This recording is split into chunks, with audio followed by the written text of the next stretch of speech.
grandioso Pai, nós te agradecemos, Senhor. Te agradecemos porque estamos aqui, ó Pai, porque o Senhor nos guardou, nos sustentou, Pai. Te agradecemos pela oportunidade de estarmos aqui também, Senhor. Que o Senhor fale ao nosso coração essa manhã, que o Senhor toque nas nossas vidas, ó Pai. Que o Senhor aceite também a nossa adoração, o nosso louvor, como corpo de Cristo, como igreja, ó Pai. E que o nosso coração esteja o desejo de ouvir a Tua palavra, de te adorar, de entregar, Senhor, o nosso amor aqui nesse momento, Pai. Nos conduz em todo momento dessa escola, Senhor. Essa oração que fazemos em nome de Jesus. Amém. Irmãos, vamos abrir em Filipenses, capítulo 3.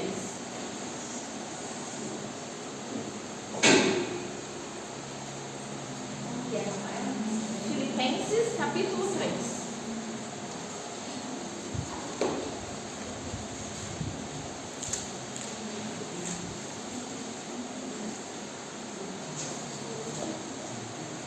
Filipenses 3, nós leremos a partir do versículo 13.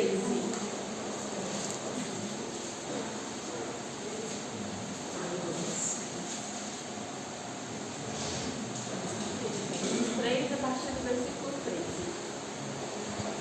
Todos encontraram? Vamos ler? Irmãos, quanto a mim, não julgo havê-lo alcançado, mas uma coisa faço. Esquecendo-me das coisas que para trás ficam e avançando para as que diante de mim estão, prossigo para o alvo, para o prêmio da soberana vocação de Deus em Cristo Jesus. Todos, pois, que somos perfeitos, tenhamos esse sentimento. E se porventura pensais de outro modo, também isto Deus vos esclarecerá. Todavia, andemos de acordo com o que já alcançamos. Irmãos, dando um contexto aqui desse texto, Paulo escreve aos Filipenses e aqui, nesse momento, estavam acontecendo alguns problemas na igreja. E um desses problemas era que irmãos judeus não estavam querendo aceitar os gentios, né? Pessoas que não eram judeus e se convertiam porque não tinham ali algumas marcas do judaísmo, como, por exemplo, a circuncisão, e não cumpriam alguns rituais que os judeus consideravam importantes, que estavam ali na lei, no Antigo Testamento, e por isso estava havendo uma divisão, uma cobrança desnecessária. E Paulo começa a falar sobre isso. Então, aqui em todo esse capítulo 3, Paulo vai falar sobre essa questão. E Paulo explica novamente o sacrifício de Cristo, que esse era o sacrifício suficiente e que eles não deveriam ficar presos a esses rituais da lei, que na verdade nada mais faziam do que apontar para Cristo, mas que eles deveriam olhar para esse alvo, para onde isso estava apontando, que era para Cristo. E Paulo fala aqui nesse versículo, ele começa a narrar um pouquinho da sua trajetória, ele fala que ele era um religioso muito apegado às questões da lei, que por isso ele até perseguia os cristãos por acreditar estar defendendo a lei, e ele explica como que a sua visão mudou depois do seu encontro com Cristo e como ele percebeu que tudo isso apontava para Cristo. E a gente chega aqui nesse versículo, onde ele ressalta mais uma vez: olhem para o alvo, se esqueçam das coisas que ficaram para trás. Não se prendam a essas coisas. Vocês já foram libertos disso. Vocês já foram livres. O esclarecimento já veio. Olhem para Cristo. Olhem para o alvo. Persigam este alvo. Não se prendam às outras coisas. Como ele fala, se esqueçam das coisas que para trás ficaram. Então esse era o contexto aqui. E eu fiquei pensando sobre essa parte desse versículo, sobre ficar preso às coisas que já foram, as coisas que Deus já nos libertou, que Deus já nos esclareceu, que Deus já disse que não faz mais parte da nossa vida, que não mais parte do propósito que Ele tem para a gente.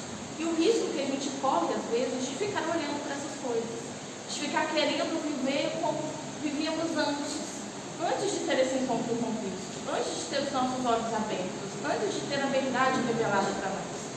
E isso é muito perigoso, irmãos, porque aqui nessa igreja, porque as pessoas estavam presas às coisas que já tinham sido esclarecidas, a coisas que já tinham sido reveladas, eles estavam com dificuldade na caminhada. Eles estavam tendo problemas dentro da comunhão da igreja, porque estavam presos a coisas que não deveriam estar mais. Eles estavam com olhos voltados para lugares que não deveriam olhar. Paulo fala, olha, existe um alvo, existe um objetivo agora que a gente segue com essa nova vida. E esse alvo é Cristo. E é para Ele que nós devemos olhar.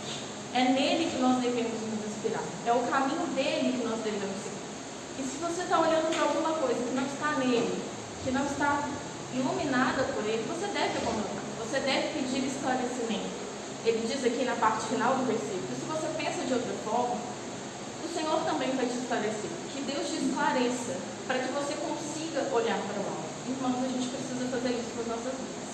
Nós precisamos analisar para onde nós temos olhado, em que nós estamos presos, para que isso não crie dificuldades na nossa caminhada. Às vezes nós estamos no caminho, mas presos a coisas que o Senhor já falou que não nos pertencem, que não é para a nossa realidade, que não faz parte dessa nova vida, que não combina com a nova natureza que Ele colocou nos nossos corações. Ele nos esclarece, Ele nos toca, Ele nos incomoda, mas nós ainda estamos presos. Nós precisamos buscar no Senhor, no nosso relacionamento, o esclarecimento, que a gente consiga entender e deixar essas coisas, e caminhar rumo ao alvo, e perseguir esse alvo, e criar a nossa vida de acordo com esse exemplo. Se tem alguma área na nossa vida, se tem algum caminho que nós estamos trilhando, onde o alvo, onde o modelo não é Cristo, onde a orientação não vem de Cristo, nós devemos abandonar. Porque não é isso que Cristo tem para nós. Cristo morreu, entregou a sua vida, para que nós fôssemos libertos e que uma nova natureza existisse em nós. E Ele deixou também a sua trajetória de vida como modelo, como objetivo para nós, como um caminho que nós devemos seguir, a direção, o manual. E é aí que nós devemos caminhar, irmãos. Nós precisamos nos libertar das coisas que temos prendido, desse olhar que olha para trás, das coisas que já se foram. Que o Senhor nos ajude, nos capacite a cada dia. Para como aqui esses irmãos que estavam vivendo essa realidade na igreja, a gente não passe a ter problemas na nossa caminhada, por estar olhando para a direção errada, por estar apegado às coisas que Deus já nos libertou. O Senhor nos ajude, nos capacite a cada dia. E que esse seja o nosso desejo, olhar para o alto, viver de acordo com o alto. Que ele seja o objetivo da nossa vida. Amém? Vamos orar mais uma vez? Senhor Deus, grandioso Pai, nós te agradecemos, Senhor, porque fomos libertos, fomos achados, porque o Senhor nos atraiu à tua presença, Pai, porque os nossos olhos foram abertos e uma grande verdade nos foi revelada. Senhor, ajude o nosso coração nas nossas dificuldades, ó Pai. Ajude-nos, Senhor, a entender coisas que ainda não compreendemos. Nos ajude, ó Pai, a parar de olhar para o lugar errado, ó Pai. Nos ajude a olhar para Ti. Que olhar para o Senhor ilumine todas as áreas da nossa vida. Nos ajude a entregar nas Tuas mãos, a desejar, ó Pai, a viver como o Senhor viveu, sendo transformado dia após dia, pela Tua presença, pela Tua palavra, ó Pai, pelo relacionamento contigo. Nos capacite, ó Deus, e nos dê um coração desejoso, Pai, nos dê um coração que deseja viver a cada dia mais de acordo com o Teu propósito, com a Tua palavra, com a Tua verdade, Senhor. Essa oração que fazemos, ó Deus, em nome do Seu Filho Jesus. Amém.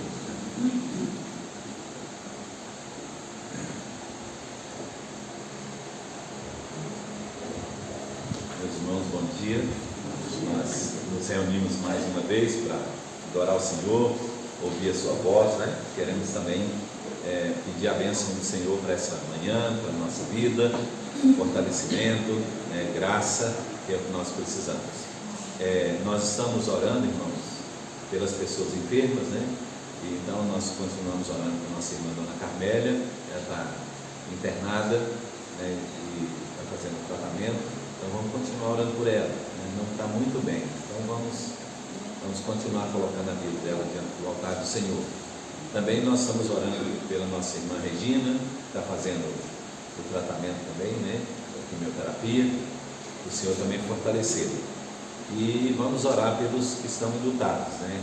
Essa semana Deus levou a nossa irmã Dona Adelaide, né? Nós vamos agradecer a Deus pela vida dela e orar pedindo que o Senhor esteja consolando os familiares, né? Deus dando força para eles, né? E agora nessa manhã Deus levou minha irmã.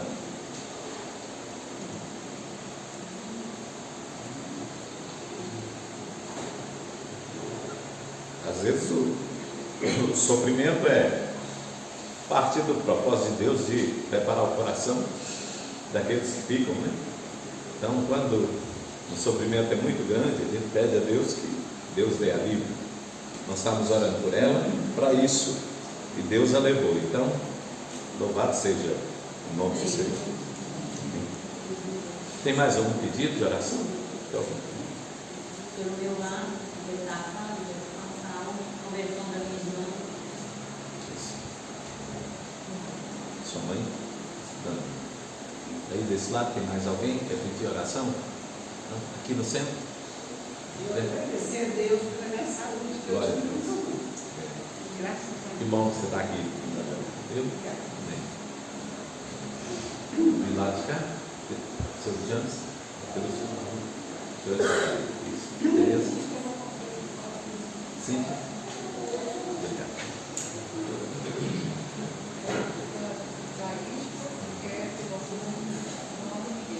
Tá. Beleza?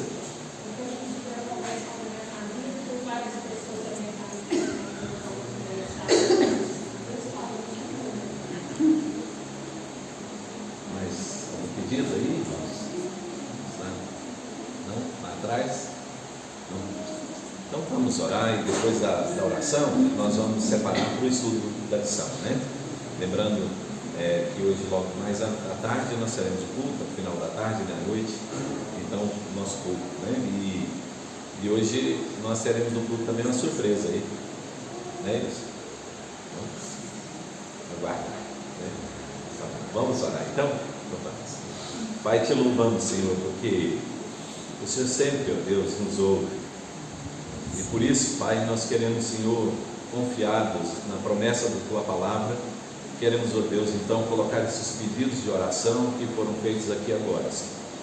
Pedimos que o Senhor visite os que estão enfermos, consola os que estão sofrendo, Deus, por perdas, e anima, Senhor, os que estão desanimados, abatidos, fortaleça, Senhor, Teu povo. Dá, Senhor, Tua graça, Senhor, a cada um de nós nessa manhã.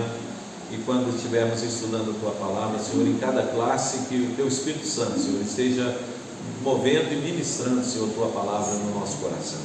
Pedimos, Senhor, Tua bênção, Pai. Te agradecemos por tudo que o Senhor tem feito por nós, Senhor. Por tantas bênçãos que o Senhor tem derramado em nossas vidas. Te louvamos, Pai, te agradecemos, Pai, em nome de Jesus. Amém. Amém. Então as classes poderão separar, jovens, né, e crianças. E eu gostaria de convidar os irmãos para abrirem suas Bíblias no texto que nós vamos estudar, Apocalipse, capítulo de número 10. Apocalipse, capítulo de número 10.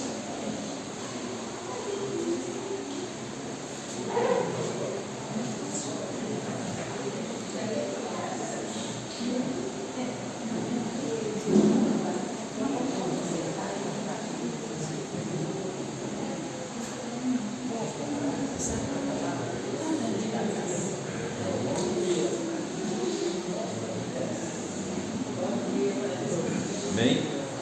Apocalipse, capítulo de número 10. São 11 versículos, nós leremos todo o capítulo. Capítulo de número 10 do livro de Apocalipse. Diz assim: vi outro anjo forte descendo do céu, envolto em nuvem, com um arco-íris por cima da cabeça, o rosto era como o sol, e as pernas como colunas de fogo, e tinha na mão um livrinho aberto. Pôs o pé direito sobre o mar e o esquerdo sobre a terra, e bradou em grande voz, como ruge um leão, e quando bradou, desferiram 7 trovões as suas próprias vozes.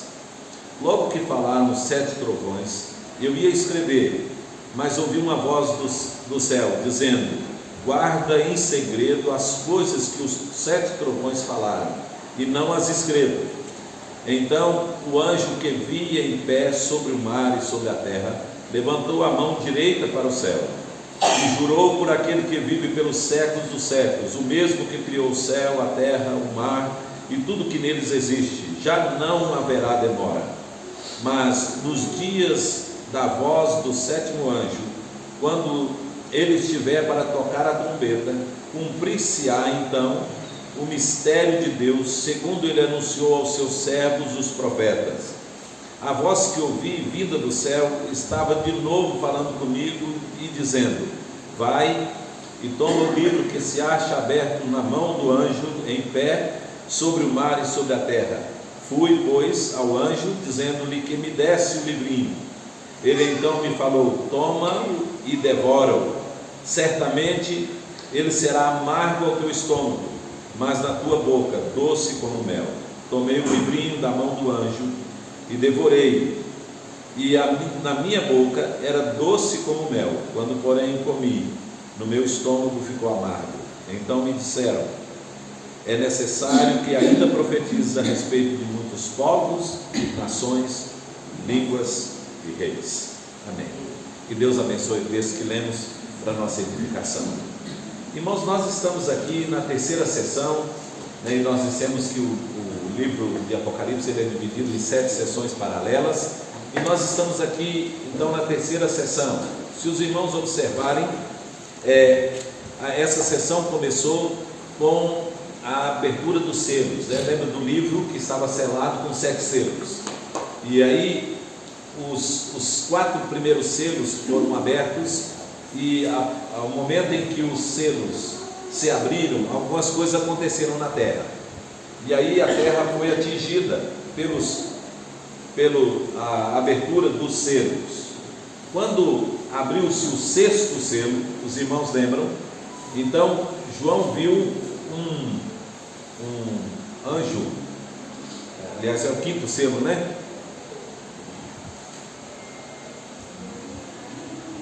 Não, 6º selo. Quando João viu que abriu o 6º selo, então João viu a estrela caída, né, que nós entendemos aqui que é Lúcifer, e que ele abriu a porta do poço do abismo, e saíram demônios como que escorpiões, e começaram a ferir a terra, e 1/3 parte da terra foi ferida por esses escorpiões. Eles causavam danos aos homens, porém não os matavam, né? E aí então, quando foi aberto o 7º selo, aí João vê agora 4 anjos posicionados, né, no Eufrates, e esses anjos lideravam, e nós entendemos que também eram demônios, né? Esses anjos lideravam uma infinidade de demônios que viriam agora para atingir os homens. Ainda era 1/3 parte dos homens, porém agora não mais só feri-los, mas agora era para tirar-lhes a vida, e morreu 1/3 parte dos homens na terra. Quando vimos aqui no texto que havia um número de 4 anjos, nós definimos aqui que isso representava o mundo inteiro, porque o 4 é o número do mundo, né? Então 3 é o número da divindade, 4 é o número do mundo. Todos os homens estavam representados. Então morreu 1/3 parte da população terrestre do mundo, né, ferida por esses demônios que estavam liderados por esses 4 anjos que estavam lá nos 4 cantos da terra. Quando agora as trombetas estão sendo tocadas, e cada trombeta que tocava nós vimos que acontecia uma coisa, então vem agora a 7ª trombeta. Mas antes que essa 7ª trombeta seja tocada, João vê agora uma outra cena, que é uma preparação para o juízo final. Então vamos só situar os irmãos. Os selos, quando abriram os selos, os 4 primeiros selos que foram abertos atingiram a terra. Os outros selos que foram abertos, saíram então vozes, né, trombetas sendo tocadas. E as 7 trombetas que foram tocadas, as 7 trombetas serão tocadas, as 6 delas atingiram a terra, os homens com ferimentos e com morte, até na 6ª trombeta.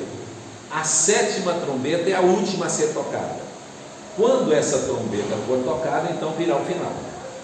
Lembra, irmãos, que nós contamos aqui que a história nas sessões, ela inicia com a igreja e termina com o juízo?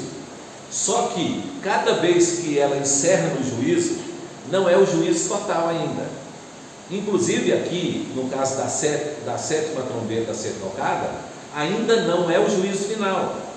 Então o número 7 aqui, os irmãos notaram que ele tem um sentido de totalidade. Então fala-se de 7 Espíritos de Deus, de 7 selos, de 7 taças, de 7 trombetas, né? E todos esses números que são relacionados aqui, a cada coisa que é relacionado, está falando de algo que é completo. Então são 7 igrejas, que representam as igrejas todas, são 7 selos, são 7 trombetas, serão 7 taças que nós veremos depois, são 7 Espíritos de Deus. Então o número 7 é a totalidade. Então, porém, aqui é a totalidade na parcialidade. Então deixa eu explicar para os irmãos. Quando o número 7 está sendo aplicado, ele está dizendo que é a totalidade, mas a totalidade aqui, no caso, não é a totalidade como um fim, mas é a totalidade daquilo que estava sendo visto por João. Então, na visão de João, ele viu que os 7 selos representam a totalidade daquilo que estava guardado para ser revelado. Então os selos, abrindo os selos do livro, o livro nós dissemos continha a história da humanidade. Então os 7 selos guardavam toda a história da humanidade. A partir do momento que um selo era aberto do livro, uma parte da história da humanidade é contada. Aí vem até o 7º selo. Quando abriu o 7º selo, então apareceram as trombetas. Aí cada trombeta é o número de 7. Cada trombeta, assim que ela era tocada, uma parte da totalidade que as trombetas ensinam ia acontecendo. Os irmãos estão entendendo? Então cada parte, um desses 7 que aparece, está falando de uma parte da história que está sendo contada. Então, por isso não acontece tudo de uma vez. Por isso não se abre todas os selos de uma vez. Por isso não tocam todas as trombetas. Por isso não serão derramadas todas as taças de uma vez. Porque cada um representa uma parte da história que está sendo contada. E nesse caso aqui agora, falta tocar a 7ª trombeta.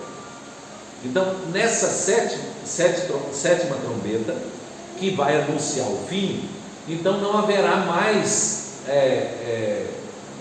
chance para o homem, o ímpio, né? Lembra que o juízo de Deus é a resposta de Deus às orações da igreja. Lembra? Nós falamos isso na semana passada. Então, o juízo que Deus estava definindo sobre os homens, então esse juízo é em razão da igreja ter orado e pedido a Deus. Até quando, Senhor, não vingas o nosso nome dos que estão na terra? Então, o juízo de Deus, ele vem em resposta às orações da igreja. Mas, porém, irmãos, cada trombeta que foi tocada anuncia uma parte do juízo, e a 7ª trombeta, ela virá para trazer o juízo completo, total. Por isso que quando a 7ª trombeta for tocada, aí nós veremos taças sendo derramadas, que está um pouco mais adiante. Pergunta aí? Então, cada um desses 7 é uma fase. Uma fase do juízo. Do processo inteiro. Do processo inteiro. Cada um dos selos é uma parte da história. Uma das taças, das trombetas, é uma parte do juízo. E depois cada uma das taças serão então um momento do juízo de Deus que será aplicado, porque foi tocada a 7ª trombeta. Mas então, antes da 7ª trombeta tocar, então há um prelúdio, há uma preparação para ela. Lembra que nós falamos aqui que a trombeta ela tinha duas funções. Primeiro, para anunciar alguma coisa importante. Quando um rei estava chegando, quando uma autoridade estava chegando, tocava-se uma trombeta para anunciar que estava chegando. Então esse era um propósito. Mas a trombeta também, irmãos, era para anunciar que o perigo estava chegando. Então na guerra, quando a trombeta tocava, as pessoas se preparavam porque a guerra viria. Então aqui, da mesma forma, as trombetas elas anunciam que o juízo estava chegando, que agora o Deus estará manifestando o seu juízo sobre a terra, sobre os homens. E então a trombeta é um aviso de que o juízo virá. Então, como cada trombeta tocou e foi parcial o juízo, né? E notem que nos selos os santos foram atingidos e não os ímpios, mas nas trombetas agora os ímpios são atingidos e os santos não, porque agora, antes, eram aflições sobre a igreja, perseguição, sofrimento da igreja. Agora não, agora é juízo sobre o ímpio. Então, quando cada trombeta está sendo tocada, o juízo está sendo aplicado. Então, Deus está avisando assim: olha, eu comecei o meu juízo. Então, começou por aqui, e ele vai terminar ali, na 7ª trombeta. Então, antes dessa 7ª trombeta tocar, vem o texto que nós lemos, que é o capítulo 10. Tranquilo? Então, no capítulo 10, João vê, aí os irmãos percebem que João vê no capítulo 10 a figura de um anjo. E aí, se os irmãos observarem, as características que foram relatadas aqui desse anjo, elas assemelham muito a Cristo, muito. A mesma figura do Cordeiro de Cristo que João viu lá no início do capítulo 1. Então, quando ele viu Cristo, ele viu ele com a coroa na cabeça, os olhos como chama de fogo, tinha o arco-íris sobre ele, o rosto brilhava como o sol, os pés eram como chamas de fogo. O anjo aqui tem a mesma semelhança. Então, alguns estudiosos acreditam aqui que está falando de Cristo, então que esse texto refere-se a Cristo, Outros acreditam que é um ser, um anjo, que é um anjo diferente dos demais. Então deixa eu explicar para os irmãos. Os anjos têm ordens, Então Deus, quando criou os anjos, Ele os criou com funções e graus de importância e de relevância diferentes uns dos outros. Então a Bíblia fala de querubins, serafins, de arcanjos, de tronos, de poderes, de potestades, de principados, soberanias. Então todos esses nomes são designações a anjos na Bíblia. Então nós sabemos que existem anjos que são mais importantes e são mais poderosos do que outros. Alguns foram criados com uma função simples de trazer respostas das orações e levar os pedidos de oração diante do trono do Pai. Outros foram criados para nos proteger, nos guardar, nós que somos salvos, Então Hebreus fala que eles foram criados, os anjos são conservos de Deus a respeito daqueles que hão de herdar a salvação, que somos nós. Então Deus criou os anjos para servi-lo a nosso respeito, com respeito à nossa própria vida. Então eles nos protegem, eles nos guardam, eles levam as nossas orações, eles trazem as respostas das orações de Deus para a nossa vida, eles cumprem o propósito de Deus a nosso favor. Então, nos protegendo, nos amparando nas nossas dificuldades. Os irmãos lembram que um anjo consolou Cristo lá no Getsemane, lembra? Depois da tentação, um anjo veio e serviu Jesus lá na tentação. Paulo, quando estava na voragem do mar, naquela tempestade toda, que durante 17 dias o barco ficou à deriva, e Paulo diz que um anjo do Senhor veio e falou para ele que nenhum dos que estavam no navio iria morrer, permanecesse no navio. Então os anjos, eles exercem uma função muito variada, e são anjos, são ministros de Deus, são seres espirituais criados por Deus para essa finalidade. Mas existem alguns que assistem na presença de Deus, então estão mais próximos de Deus. São os serafins, que cuidam da santidade de Deus, são os querubins, que são anjos guerreiros que defendem, e protegem o trono de Deus, e são os arcanjos, que são aqueles que são responsáveis para ministrarem aquilo que é o propósito de Deus a respeito tanto do crente como do ímpio, Então nós vemos um arcanjo, alguns arcanjos, como Miguel, Gabriel, aquele que veio para falar para Maria sobre o fato dela estar grávida, e de gerar pelo Espírito Santo, a Cristo, aquele que contendia, conforme Judas lá, com Satanás sobre o corpo de Moisés. Então são arcanjos que estão diretamente ligados a Deus. Talvez aqui no texto está falando de um arcanjo, né? E são, por serem seres poderosos, né? Então, João aqui descreve características de poder que estava na figura desse anjo. É claro, irmãos, que são seres espirituais, e por ser seres espirituais não podem ser vistos, né? Os anjos só foram vistos quando se materializaram, quando Deus deu forma para eles, né? Então, para que as pessoas pudessem vê-los. Então, toda a visão do Velho Testamento e do Novo Testamento em que as pessoas viram anjos, então foi dada a eles uma forma humana para que eles pudessem ser vistos, porque são seres espirituais, não tem corpo, não tem matéria. E aqui no caso, João está vendo, e o que João está vendo aqui são formas humanas para descrever a glória que estava nesse anjo. Então ele diz aqui no texto, se os irmãos observarem no primeiro versículo aí, João diz assim, que esse anjo forte descendo do céu, ele estava envolto em uma nuvem. A figura da nuvem, irmãos, com a manifestação de Deus é muito comum no Velho Testamento.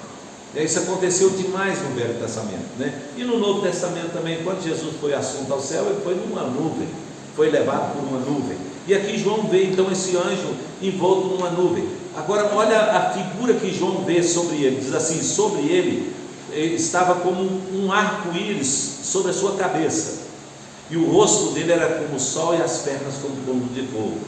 O arco-íris, irmãos, foi colocado no céu, né, por Deus, depois do dilúvio, e o objetivo era para que ele simbolizasse a paz de Deus com os homens, né, que o juízo de Deus foi interrompido e que já não mais seria aplicado na forma de chuva sobre o povo.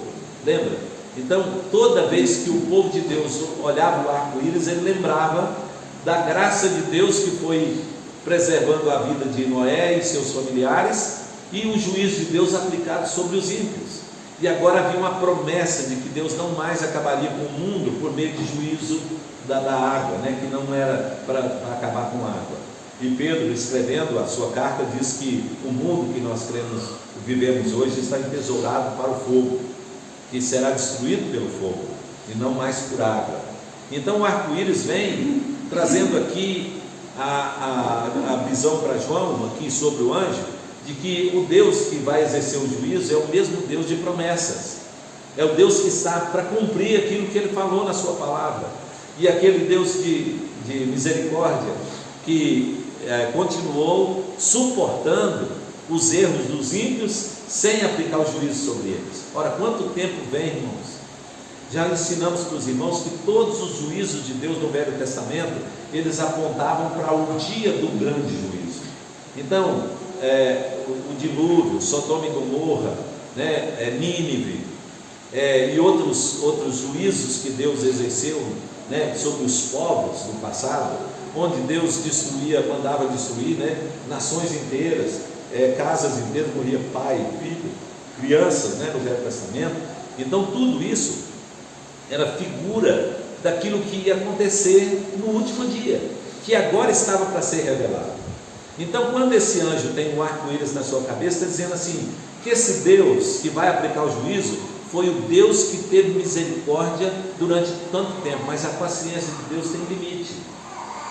Chega um ponto em que a paciência de Deus já não mais suporta as ações pecaminosas dos homens. Por isso, irmãos, há no rosto desse anjo um brilho como o brilho do sol, do fulgor do sol, né? Uma luz que brilha e desvenda tudo, mostra tudo.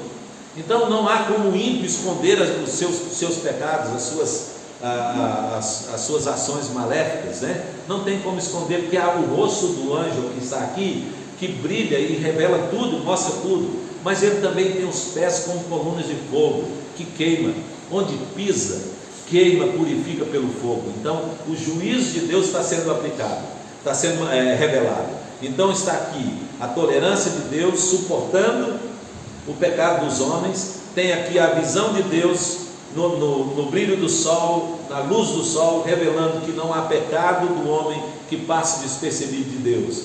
E há um fogo anunciado aqui, que vai consumir aqueles que agiram contra o povo de Deus e que fizeram diante do nosso Deus. Então a figura que João vê do anjo, ela revela essas coisas para que os homens que estavam ali pudessem ver. Pergunta aí, observação que alguém queria fazer? Wilson? Só para relembrar, esse período de aflição do ímpio não tem a intenção de gerar arrependimento. Não é o propósito, né, de revelar o arrependimento, porque senão o homem seria convertido pelo medo ou pela dor, né? Então não é, mas ele sempre é a revelação de Deus, sempre é a revelação de Deus para que o homem se torne indesculpável. Então ninguém pode, depois do dia, lá no dia do final do juízo, virar e dizer para Deus assim: eu não sabia, eu era ignorante quanto a isso, eu não sabia que ia acontecer o juízo. Não, o juízo está sendo anunciado. Então todos esses acontecimentos antes da aplicação do juízo final tem como propósito anunciar que Deus vai destruir o ímpio, mas não é para salvar o ímpio, é para responsabilizar. Então, eu já contei isso aqui uma vez. Nós temos não sei se os irmãos conhecem, né? Eu posso dizer que tem aquele pessoal da Santa Clara Ferragens. A Bíblia estava um dia pregando para a matriarca lá da casa, né? E ela era muito carola, muito católica, e ele falando e ela falando da Bíblia com ele, discutindo com ele sobre a Bíblia, né? Aí a Bíblia perdeu, os irmãos lembram da Bíblia, né? A Bíblia perdeu a paciência na hora, ela virou para ela e disse assim: deixa eu falar uma coisa para a senhora, o que a senhora conhece da Bíblia é suficiente para a sua condenação no dia do juízo. Eu deixei para ela. A conversa encerrou aí, né? Disse: o que a senhora conhece da Bíblia é suficiente para a sua condenação no dia do juízo. Sabe, irmãos, muitas vezes as pessoas usam a Bíblia e conhecem a Bíblia para criar dificuldade, criar controvérsias, contendas com os cristãos. Estão achando que estão no máximo, do topo, né? É o top de conhecer a palavra de Deus.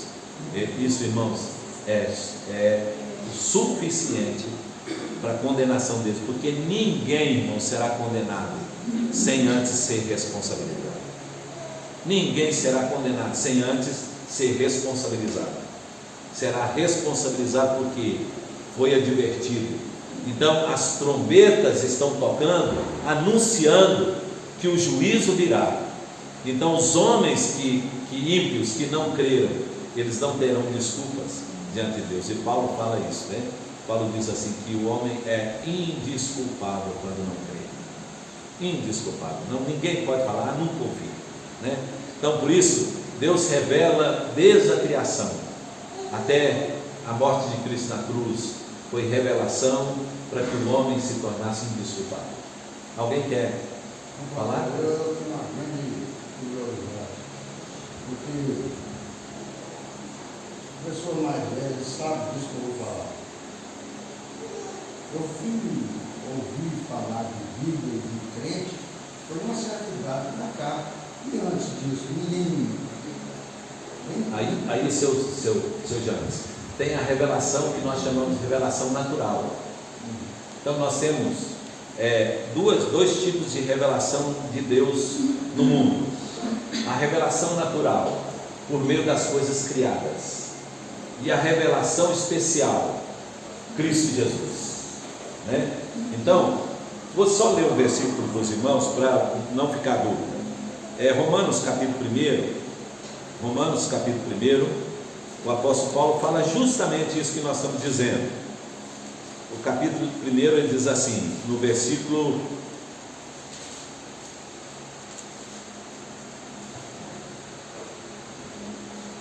19 em diante, Paulo diz assim: porquanto o que de Deus se pode conhecer, olha, O que de Deus se pode conhecer é manifesto entre eles, porque Deus lhes manifestou. Porque os atributos invisíveis de Deus, assim como o seu eterno poder, como também a sua própria divindade, claramente se reconhecem desde o princípio do mundo. Olha, desde o princípio do mundo, sendo percebido por meio das coisas que foram criadas. Tais homens são, por isso, indesculpáveis.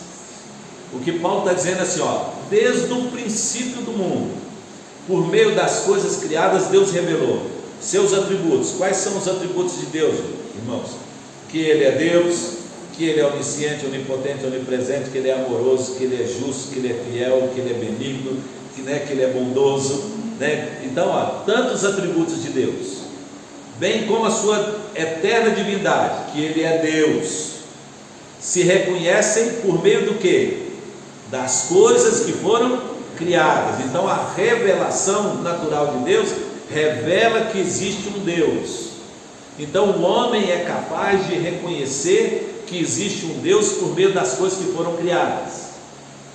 Embora isso não salve, o homem não tem como dizer, eu não sabia que existia um Deus. Por isso que Paulo está dizendo, é indesculpável. Como é que a gente conhece Deus, irmãos? Veja, reconhecer Deus nós podemos reconhecer por meio das coisas criadas. Eu olho a criação e eu reconheço, tem que haver um Deus. Isso é um reconhecimento.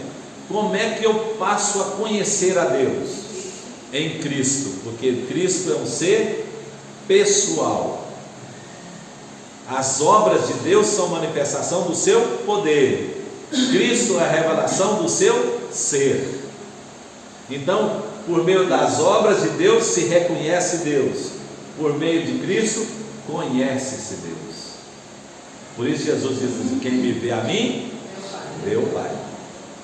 Então, o homem passa a conhecer a Deus por meio de Cristo, mas ele reconhece Deus por meio das obras criadas.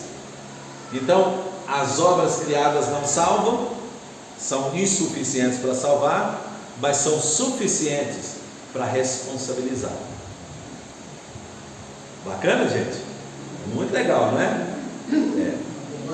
A intenção de reconhecer Deus nas coisas criadas era conduzi-lo a conhecer a Cristo e a ter um relacionamento com Deus. Sim, por que a pessoa se torna responsável? Porque se ele reconheceu que existe um Deus, qual é a responsabilidade dele então? Conhecer esse Deus. Por isso que as coisas não é? Sim, Então, eu reconheci que tem um ser que criou, certo? Então, se eu reconheço que esse ser, que é poderoso, que é Deus, que é um Deus que criou tudo isso, como é que então qual é a minha responsabilidade agora, já que eu reconheci? É buscar esse Deus, buscar conhecer esse Deus. Como é que eu vou conhecê-lo? Por meio de Cristo. O Evangelho é então a oportunidade que Deus deixou para que o homem pudesse conhecer a Deus. Pastor, então quando alguém lança uma teoria do Big Bang ou qualquer outra, que terceiriza a criação, que tira Deus do foco, e as pessoas acreditam nisso, então deixa de ser Deus, o reconhecimento deixa de ser para Deus. Sim. Isso não torna ele... Porque a revelação continua aí. A revelação. E o Salmo 19 nos fala justamente disso. Diz assim, os céus proclamam a glória de Deus e o firmamento anuncia a obra das suas mãos. Um dia discursa outro dia e uma noite revela conhecimento a outra noite. Não há linguagem, não há palavras e deles não se ouve nenhum som. No entanto, por toda a terra se faz ouvir a sua voz e as suas palavras, até os confins do mundo. Então não há como o homem virar e falar assim, não existe Deus. Por isso a Bíblia diz assim, quem fala que não existe Deus é louco, porque a natureza, tudo que Deus criou, revela que existe Deus. Então quando o homem não crê, ele não crê porque não quer crer. Gente, só seu João, só completar.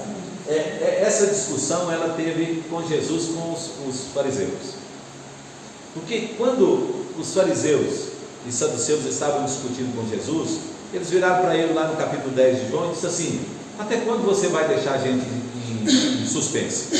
Se você é mesmo Cristo, então fala que é, ué. Capítulo 10, a partir do verso 31. Jesus disse: eu já falei e vocês não acreditaram, vocês não creram. Mas vocês não creram, aí eu vou dar minhas palavras aqui, né? Vocês não creram não é porque vocês não conhecem, vocês não creram porque não querem crer. Mas vocês não crerem, não é porque vocês escolheram, não, é porque vocês não são das minhas ovelhas. Então ele diz assim: eu já vos disse, vós não credes, mas vocês não creram porque não sois das minhas ovelhas, porque as minhas ovelhas ouvem a minha voz e elas me seguem. Eu lhes dou a vida eterna, jamais perecerão eternamente, e ninguém as arrebatará da minha mão. Aquilo que o Pai me deu é maior do que tudo, e da mão do Pai ninguém pode arrebatar.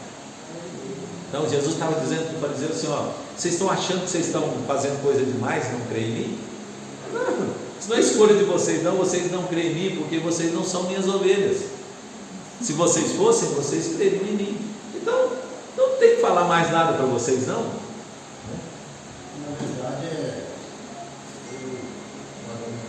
mas talvez um raciocínio, porque quando os magos vieram do Oriente, eles lá naquelas terras, eles ouviram falar de um só lado. Sim. Naquela época. Então, talvez o esclarecimento da salvação, no tempo de Deus, surgiu de uma certa época para cá, e o catolicismo escondeu muita coisa, né? Porque as tradições católicas tirou Cristo, tirou Cristo do foco e pôs outra coisa no lugar. Sim, mas eu era criança, já tinha acontecido. Sim. Já tinha acontecido. Então, eu falei algo há pouco, mas na verdade é uma falta de raciocínio, porque nos séculos XVI, né, que houve aquela confusão toda, já era uma guerra de religião, né? De tirar, né? Tirar Jesus. Então, Deus já era.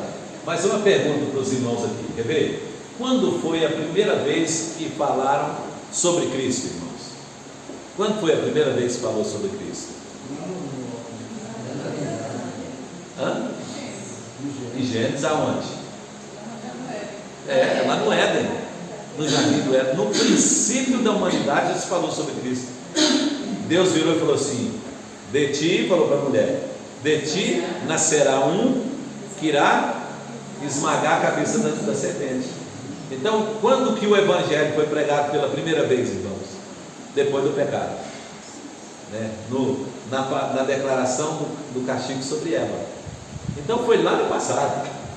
Então a pessoa fala assim: ah não, eu não sabia de Jesus Cristo. Não tem isso, irmãos, né? O mundo não é ignorante quanto a Cristo.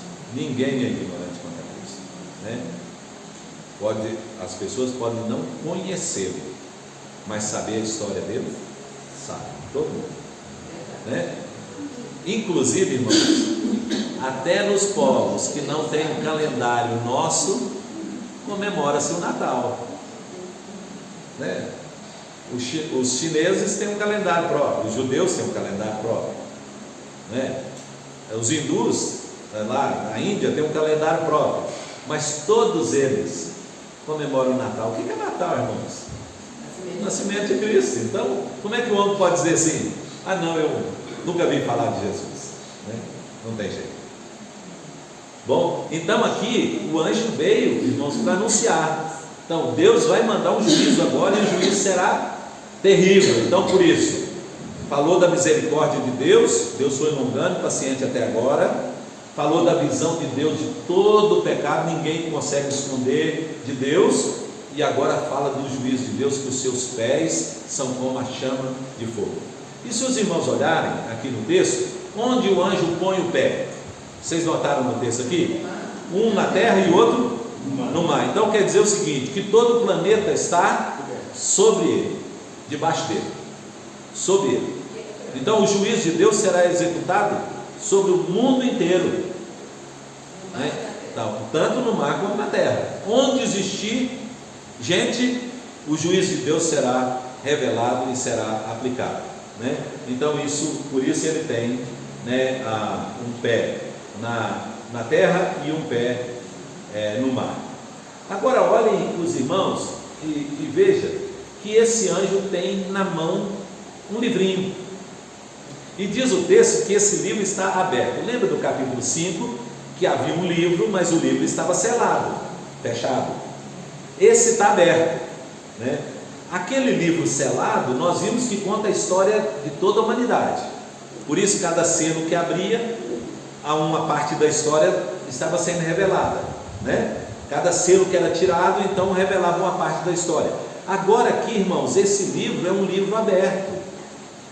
No texto não fala o que continha no livro, mas com certeza nós entendemos que era um propósito de Deus, que era revelar para João algo que vai acontecer quando o anjo tocar a 7ª trombeta, né? Por isso então Deus não quis antever aquilo que para João, né, dar uma visão antes para João daquilo que iria acontecer, para que João revelasse isso para nós. Então o que João viu, o que ele olhou que estava no livro, isso ficou para ele. Deus não quis que João revelasse, por isso Deus proibiu João de escrever. João ia escrever as vozes que estavam ali no livro, dos trovões, que falavam do que estava no livro. Mas aí Deus disse para ele: não escreve, porque não era para ser revelado. Irmãos, isso é algo muito interessante. A gente tem visto aí nos últimos anos, aí, desde a Idade Média, a gente tem visto isso, quando surgiram algumas seitas aí, né? Revelações de coisas futuras, né? Ou seja, como se Deus quisesse que o homem ficasse sabendo do futuro, né? Então nós temos pouquíssimas revelações de Deus sobre coisas futuras, do que vai acontecer especificamente no ser humano. Então quando o homem vira e fala assim: Deus me revelou que vai acontecer isso com você, irmão, isso aí não tem revelação bíblica para o bíblico, porque Deus não quer revelar o futuro. Algumas coisas específicas, em casos muito específicos, é que foram revelados assim. Por exemplo, nós vemos lá em Atos dos Apóstolos, Ágabo revelando que Paulo seria preso em Jerusalém. Então pegou o cinto de Paulo, se amarrou com ele e falou: isso vai acontecer com o dono desse cinto, que era Paulo. Mas raramente nós encontramos isso nas Escrituras. Então, como isso é raro, irmãos, isso não pode ser regra, isso são exceções, né? Aqui no texto é a mesma coisa. Paulo disse que esteve lá no terceiro céu, ouviu coisas inefáveis e disse: coisas que não são lícitas revelaram ao homem. Então o que Paulo viu lá no terceiro céu, ele não teve permissão para contar. Lázaro ressuscitou e Lázaro teve no céu, mas Lázaro não revelou o que viu lá no céu. Outros que ressuscitaram, nenhum deles revelou coisas futuras. Sabe por quê, irmãos? Porque Deus não está preocupado que você saiba o que vai acontecer no futuro. Deus está preocupado que você saiba o que está revelado para você no presente.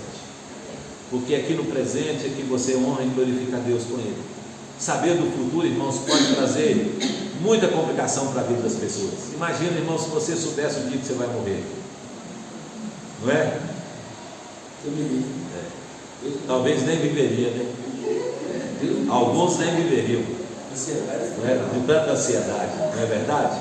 Então aqui no texto ele está dizendo aqui que Deus proibiu que ele escrevesse. E aí esse livrinho, irmãos, é diferente então daquele que nós falamos lá no capítulo 5, e a palavra que é usada aqui também é diferente. A palavra usada por João aqui para livrinho é diferente da palavra que ele usou para livro lá no capítulo 5. E aí, irmãos, a revelação aqui é alguma coisa sobre a história da humanidade, alguma coisa que Deus queria que só João ficasse sabendo, né? E que João depois usasse isso como um meio de preservar aquilo que Deus tinha como para a história para frente, a seguir, né? Aquilo que ia acontecer. Então, esse livro não é o livro da vida. Não. Só para deixar claro. Não é o livro da vida, porque aqui, irmãos, depois eu vou trazer uma interpretação que a gente crê que seja do livrinho, tá? Vou explicar para os irmãos. O livro da vida é o mesmo livro da história da humanidade, que foi aquele livro do capítulo 5, que estava fechado, lacrado, né? E que quando Jesus abre, e só Ele tem o poder de abrir e autoridade para abrir, alguma coisa acontece. Então aqui agora, esse livro, irmãos, esse livrinho, nós entendemos aqui que pelo versículo 11, que seja a palavra de Deus.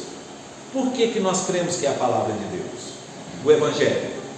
Por causa das coisas que estão envoltas nesse livro. Quer ver? Vou trazer algumas informações para os irmãos aqui dentro do texto. Primeira coisa, diz que ele é doce como mel. O que é doce como mel, irmãos? A palavra de Deus. Salmo 19 diz, né, que os preceitos, né, do Senhor são doces como mel e o destilado dos favos. Para Jeremias e também para Ezequiel, Deus mandou que comesse também o livro, esse mesmo livro, que eles comessem, e logo em seguida que eles profetizassem. E aqui João a mesma coisa, depois de comer o livro, no versículo 11 diz assim, que ainda tens que profetizar. Então, cremos que é a palavra da profecia, que é a palavra de Deus, que João está se alimentando dela. E olha que coisa interessante, irmãos, a palavra de Deus para o crente, ela é doce como mel, né? A palavra de Deus é verdadeiro alimento. A Bíblia fala, né? É alimento sólido, que é carne, né? Para o crente comer. A palavra de Deus é fonte de vida. A palavra de Deus é verdadeiro alimento, né? Jesus falou sobre isso, né? Os apóstolos falaram sobre isso. Então, é a palavra de Deus que é o alimento que nutre a nossa vida. Mas uma coisa interessante, irmãos, quando nós conhecemos a palavra de Deus, ela é doce como mel para nós. Toda vez que nós lemos a palavra de Deus, ela é doce ao nosso paladar como mel na nossa vida. Mas quando ela chega no estômago, irmãos, ela cria em nós dificuldade, não é? E aí é amargo como fel. O amargor da perseguição que a palavra traz. Todo aquele que recebe a palavra sofre por causa da palavra. E Jesus diz, bem-aventurado aqueles que sofrem por causa do meu nome, né? Ou pela palavra de Deus, porque quem sofre pela palavra de Deus, irmãos, tem promessa de Deus para a sua vida. E todos aqueles que querem viver piedosamente em Cristo, o apóstolo Paulo falou, serão perseguidos. Então, juntamente com a doçura do mel, né, que é a palavra de Deus, vem o amargor da dificuldade, da luta, da perseguição, do sofrimento. Essa é a vida das renúncias, né, das nossas lutas, né? Tudo isso está nessa palavra, né? Que é doce como mel, mas também é amargo no nosso estômago, né? Alguém parece que levantou a mão? É porque você está falando das lutas externas, mas o arrependimento que ela causa também. Confronto com a gente mesmo. Confronto com a nossa natureza antiga, né? Tudo isso é o que a palavra de Deus provoca em nós, traz sobre nós, né? Então, por isso nós cremos que elas são, esse livro é a palavra de Deus, né? Agora, notem uma outra coisa aqui, irmãos, que é muito interessante. Esse anjo, diz o texto aqui do verso 3, que esse anjo tem o rosto como do leão. E logo depois, irmãos, os irmãos verão que o anjo começa a falar e ouve-se 7 trovões. Então a voz do leão, irmãos, quando o leão ruge, né, ele traz medo e pavor, não é assim? Os trovões, irmãos, quando os trovões são falados, né, então quando Deus conversa, Deus fala por meio de trovões, né? A palavra de Deus diz lá no Salmo que a sua voz despede chamas de fogo, né? Davi, eu creio que quando Davi escreveu esse salmo, ele devia estar no terraço do palácio e vendo uma chuva e os trovões e os raios queimando os cedros do Líbano, despedaçando os cedros do Líbano, né? Então essa é a figura que o anjo está falando. Mas aí, irmãos, Moisés também. Moisés no Sinai, então a voz era como voz de trovão, né? E aí quando o anjo então envolto nessa nuvem e ele fala, irmãos, e João vê os 7 trovões, ouve a voz dos 7 trovões, aí João então declara algo importantíssimo. Presta aqui com os irmãos, ele diz assim, a voz que ouvi do céu, versículo 8, estava de novo falando comigo, vai, toma um livrinho e come, né? Aí ele disse assim, tomei e comei, não é isso não, desculpe, irmãos, verso 4, logo que falaram, olha, veja, logo que falaram os 7 trovões, eu ia escrever, mas ouvi uma voz do céu dizendo, guarda em segredo as coisas que os 7 trovões falaram, né? As coisas que foram dos 7 trovões, ele diz, guarda o segredo, né, que os falaram e não as escrevas. Então ouvi, o anjo pôs o céu lá e jurou por aquele que vive, versículo 6, pelo 7 do 7, o mesmo que criou os céus, tal. Aí ele diz assim, já não haverá demora, mas aí o verso 7, João diz assim, mas nos dias, veja, nos dias da voz do 7º anjo, viu? Nos dias. Então ele não está dizendo assim, quando a voz falar vai acontecer, ele está dizendo assim, nos dias. Então isso implica que a coisa não é imediata, é um período em que a voz vai dizer e as coisas irão acontecer. Notaram?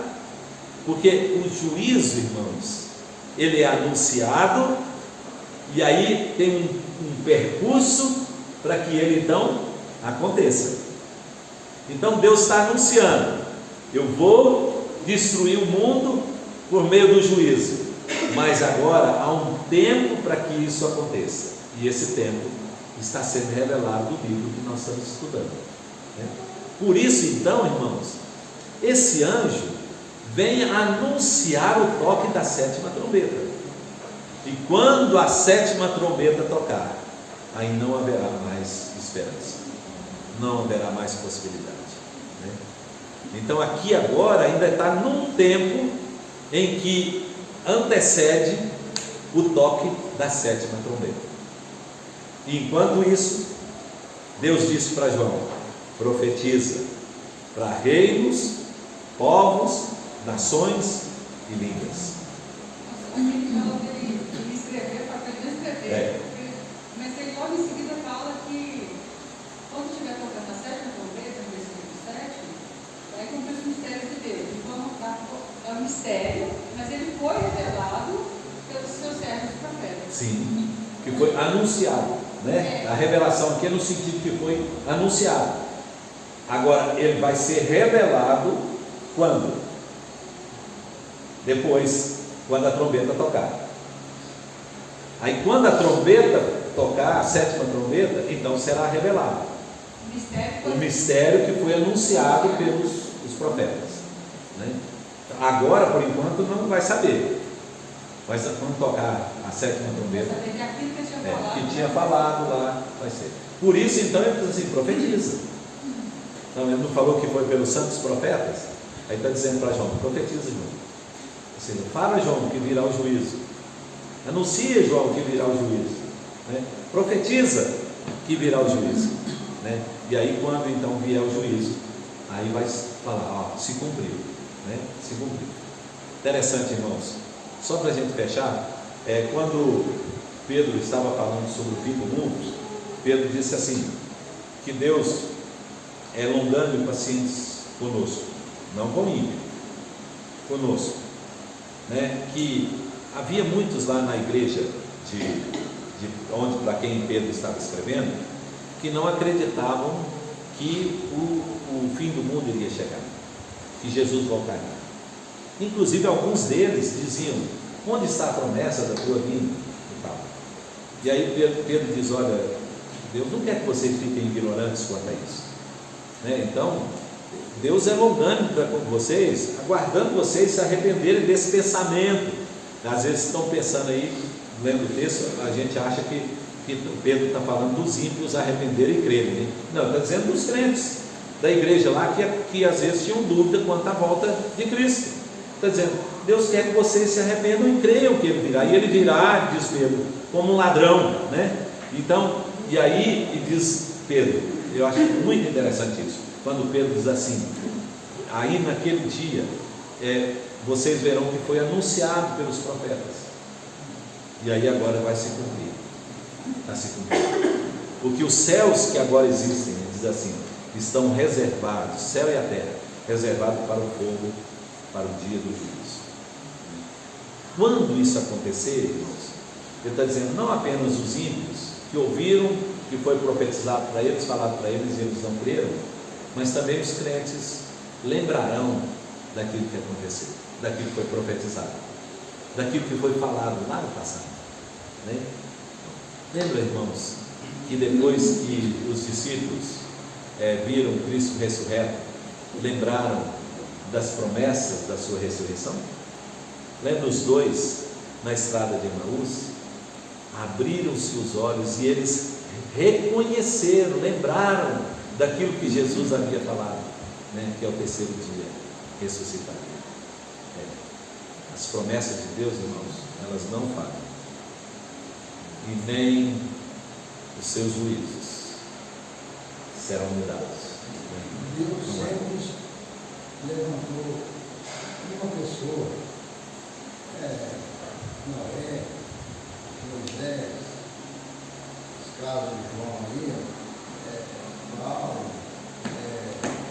Gideão, uma pessoa só para um libertador. Ele nunca levantou várias pessoas para uma multidão, né? Função, né? Só evangelizar que ele entregou a igreja. Seus irmãos, e aí isso traz uma mensagem para nós, né? Quantos que Deus precisa para salvar os da nossa casa, irmãos? Só um. Quem era o justo, íntegro e reto que foi escolhido por Deus para salvar a sua família na arca? Deus não fala que os filhos de Noé eram justos, nem a esposa de Noé, nem suas noras.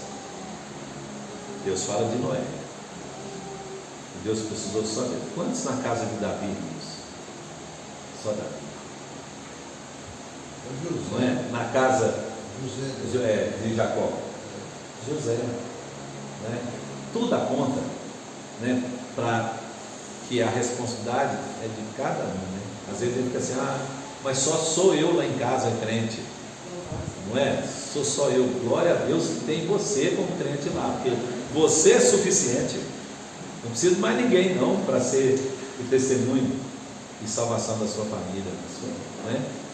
Você é suficiente. O Senhor Jericó levantou Josué e... Mas foi Josué. Foi Josué, né? Sempre é, né? Amém, irmãos?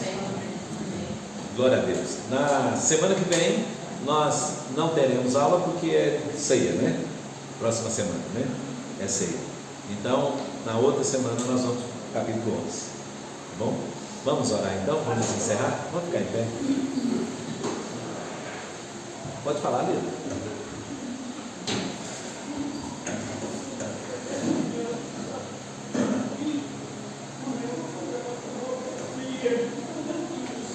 Vamos orar. Pai, nós queremos, Senhor, te agradecer por tua palavra que estudamos nessa manhã.